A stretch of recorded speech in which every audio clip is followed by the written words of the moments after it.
नमस्कार दोस्तों, स्वागत है आपका एक और नए ट्रैवल वीडियो में। और आज जहाँ पर हम आए हुए हैं इस जगह का नाम है हथिया, जिसका इंग्लिश में मतलब होता है एलिफेंट।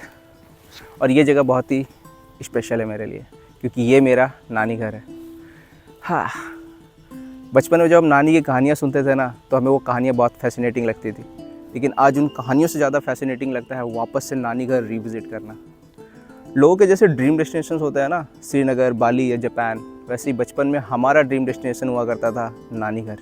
क्योंकि गर्मी की छुट्टियों में हम सारे भाई बहन यहीं पर इकट्ठे होते थे और बढ़िया एंजॉय करते थे। आम खाना, खेलना और सोना, बस यही काम था हमारा। तो आइए आपको दिखाते हैं विलेज लाइफ इन माई नानी घर। Let's go.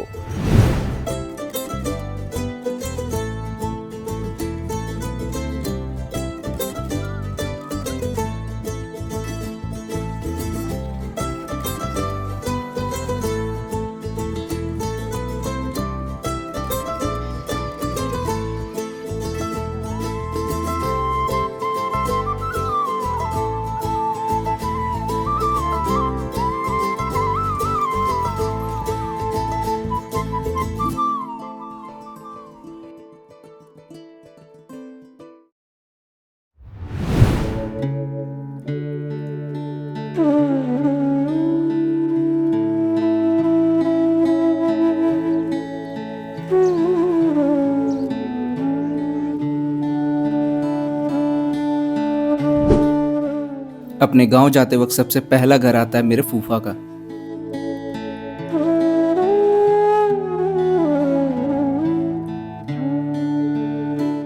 शहर के कंपैरिजन गांव में गाय को ऐसे ही खुला छोड़ दिया जाता है चरने के लिए, और इन सब के लिए 2 से 3 चरवाहा होता है। इसका फायदा ये होता है कि दूध की क्वालिटी काफी बढ़िया होती है।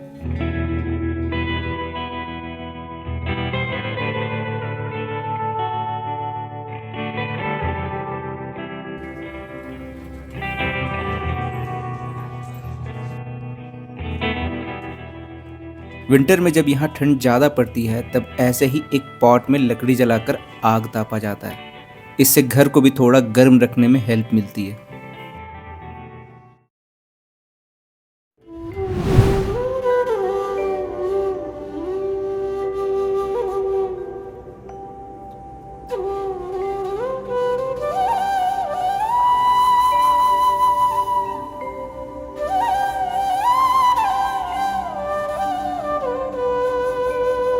सरोना मेरी मौसी का घर। गांव में आज भी खाना लकड़ी पर बनाई जाती है। अब आप मानो या ना मानो, पर यहाँ के लोग ऐसा बोलते हैं कि जो खाना लकड़ी पर बनाई जाती है उसका स्वाद गैस पर बने खाने से ज़्यादा अच्छा होता है। ये गांव इसलिए भी इम्पोर्टेंट नहीं है क्योंकि ये मेरी मौसी का घर है, बल्कि यहाँ एक मंदिर है जो बहुत ही सीनिक लोकेशन में है। इमेजिन कीजिए, दूर दूर तक सिर्फ हरी भरी खेत हो और उसके बीच में एक मंदिर। कितना ही खूबसूरत नज़ारा होगा, है ना? बस ऐसा ही एक सीनिक लोकेशन इस गांव में भी है।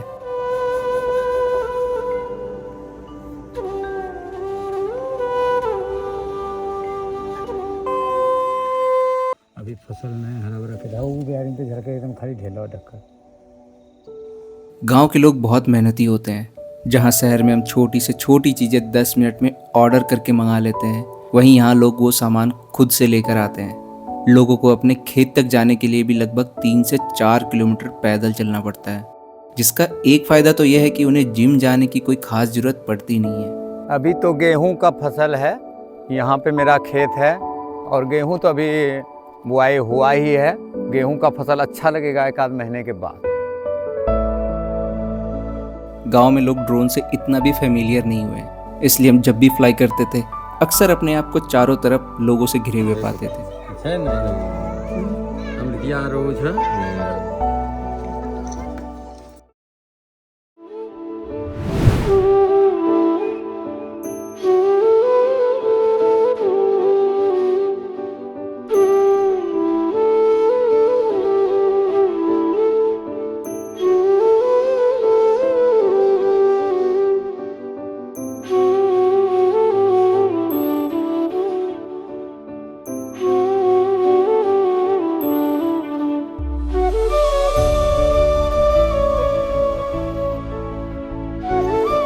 यहाँ पर हर दिन सुबह उठकर जो पहली चीज़ हम करते थे वो है थोड़ी देर गाय के साथ खेलना। लाइफ में अगर आपको डिप्रेशन फील होता है या आपके पास कोई बात करने के लिए नहीं है, तब आपको किसी जानवर के साथ ज़रूर लगाव बनाना चाहिए, क्योंकि कुछ तो बात होती है इनमें, वरना जो बोल नहीं सकते उनके साथ इतना टाइम स्पेंड करना आसान तो नहीं होता। खैर, ये वाली गाय थोड़ा इरिटेट तो ज़रूर होती है, पर ज़्यादा देर तक नहीं। गांव की हवा में कुछ तो बात है, तभी तो हर शाम बस यूं ही खेतों में घूमने निकल जाते थे। और एक अलग ही ताजगी है यहाँ की हवा में। शहर में जहाँ लाइफ बहुत तेज चलती है, वहीं गांव में आकर बिल्कुल थम सी जाती है। सब कुछ बिल्कुल स्लो मोशन में आ जाता है।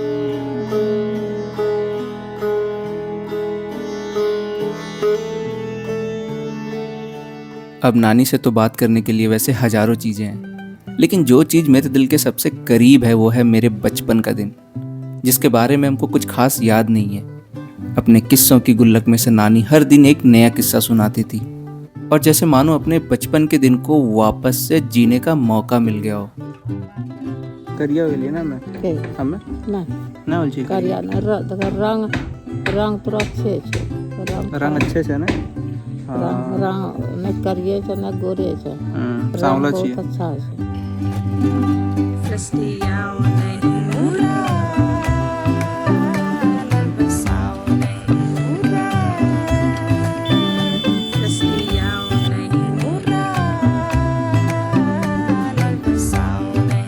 वक्त अभी हमें बिहार के खेत में, और कहते हैं कि सिर्फ पंजाब ही हरा भरा है, लेकिन बिहार भी बहुत ही खूबसूरत है।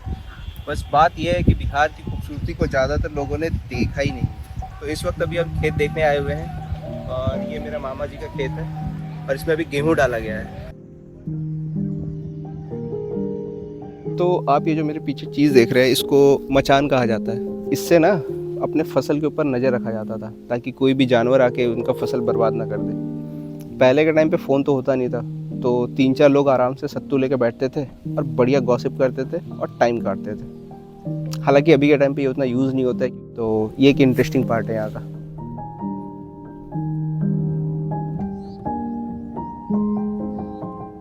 गांव में कुछ दिन रहकर ये तो पता चल गया कि एक किसान होना आसान तो नहीं है।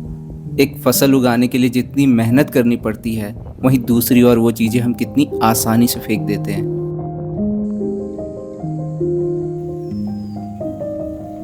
हार्वेस्ट के बाद ढेर सारी फसल को रखने के लिए चाहिए जगह, और जहां इसे रखा जाता है उसे कहते हैं कोठी। अब 2025 में कोठी ऐसे चदरे से बनाई जाती है, जिसमें ना तो चूहे का डर होता है और ना ही टूटने का। और बहुत सिंपल तरीका है, इसको ऊपर करना है, सामान निकालना है, बंद कर देना है, ख़त्म। लेकिन आज से 20 साल पहले होती थी मिट्टी की कोठी। और इसका खास बात क्या है ना कि इसमें किसी भी तरह का सपोर्ट के लिए कोई बांस या कुछ भी नहीं डाला गया है। पूरा का पूरा सिर्फ ये मिट्टी से ही बनाया गया है। पर कैसे? कोठी को 3 हिस्सों में बनाया जाता था। इसको जोड़ने का तरीका क्या होता था, जो 2 पार्ट के बीच में जो स्पेस है ना, वहाँ पे रस्सी डाला जाता था, उसके बाद ऊपर वाला रख करके उसको वापस से नीप दिया जाता था, तो उससे वो पूरा स्ट्रक्चर रेडी हो जाता था। ऊपर में ढक्कन है, जिसको मिट्टी से ही बंद कर दिया जाता था, और खोलने के लिए वो मिट्टी हटाओ तो वापस से वो खुल जाता था। प्रॉब्लम इससे बहुत था कि चूहा काट देता था, तो बंद करने में झमेला था, ज़्यादा समय नहीं रखा जा सकता था, ख़राब होने का डर रहता था। तो इस तरह का थोड़ा प्रॉब्लम था, वो सब पहले के समय में था, इसलिए अभी के समय में ये आ गया है।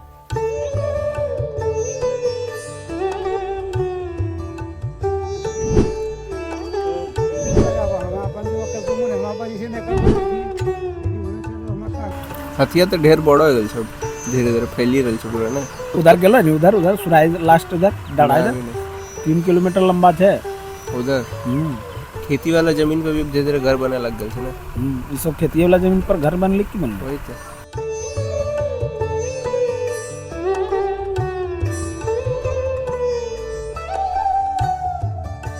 इस बार गांव आने से अपने एक दोस्त से भी मिल पाए, जिससे हम आज ऑलमोस्ट 15 साल बाद मिल रहे थे। हम दोनों को बस एक दूसरे का नाम ही याद था। बचपन के दिनों में हम संजय के साथ बहुत खेलते थे, और लगभग हर समय हम लोग साथ ही रहते थे। सुंदर तो है सुराही, बहुत ही प्यारा नाम है सुराही। इसका मतलब होता है मिट्टी से बने घड़े जिनकी गर्दन थोड़ी पतली होती है। अगर आपको लग रहा है कि वीडियो खत्म हो चुकी है तो थोड़ा जल लीजिए और वापस से हमारे साथ आ जाइए, क्योंकि जिस घर की बात हम वीडियो की शुरुआत में कर रहे थे, वक्त आ गया है वो घर दिखाने का। जंगल और पहाड़ों के बीच में बसी एक छोटी सी दुनिया जिसे कहते हैं सुराही, वहीं है मेरी नानी का बनाया 50 साल से भी ज़्यादा पुराना घर। इस घर को मेरे नाना और नानी ने बड़े ही प्यार से बनाया था। नानी बताती है उस समय जो 2-3 लोग उनकी मदद कर रहे थे घर बनाने में, उन्हें पैसे की जगह भरपेट खाना दिया जाता था। घर से नदी लगभग 1.5 किलोमीटर दूर थी और वहीं से पानी लाकर मिट्टी को तैयार किया जाता था।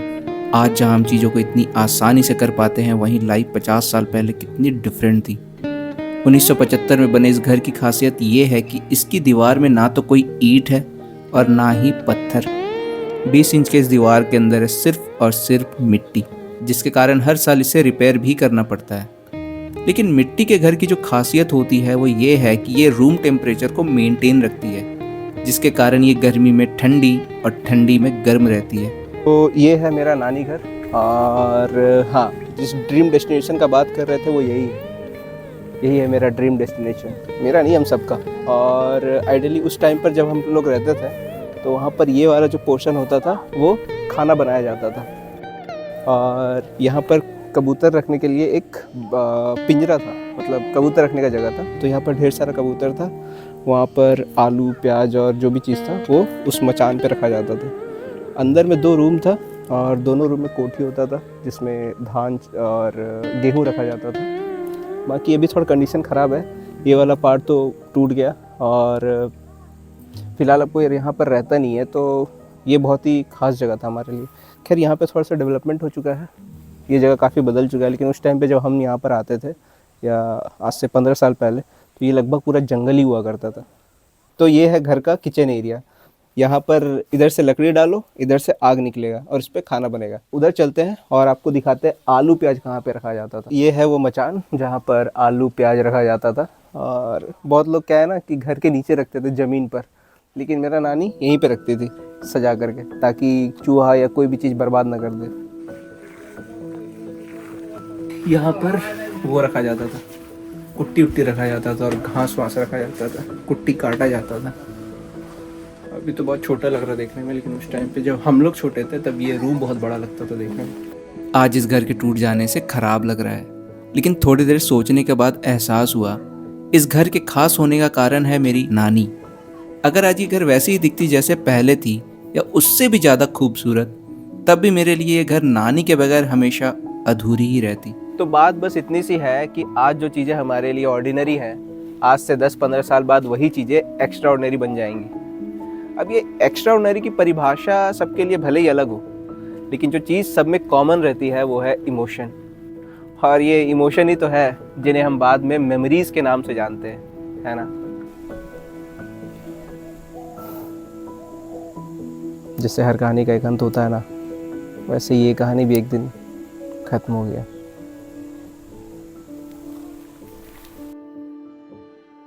ढेर सारी यादों के साथ वापस तो लौट रहे हैं, पर इस वीडियो में ये पल हमेशा हमेशा के लिए कैद कर लिए हैं। ये वीडियो आज एक ऑर्डिनरी वीडियो हो सकती है, लेकिन आज से 15 साल बाद जब इस वीडियो को हम दोबारा देखेंगे तब ये एक्स्ट्रा ऑर्डिनरी बन चुकी होगी।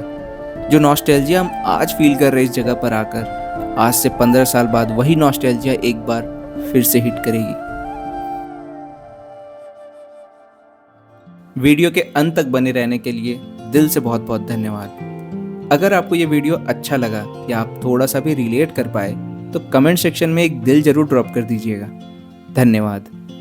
Sunlight fell and reminded me that life can be so gracious sometimes.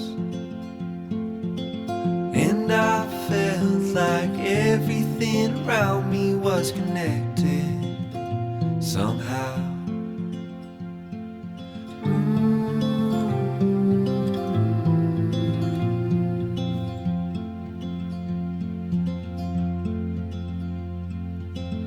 At night I hear the rhythm of the ocean as it breaks on the shore. तैयो लाखों देवी जैसन कोई नहीं छे। हैं? लाखों देवी जैसन कोई नहीं छे। ना ना, लाखों देवी है जलेबी। कब वो हमारे तेवी तेवी On to the ones you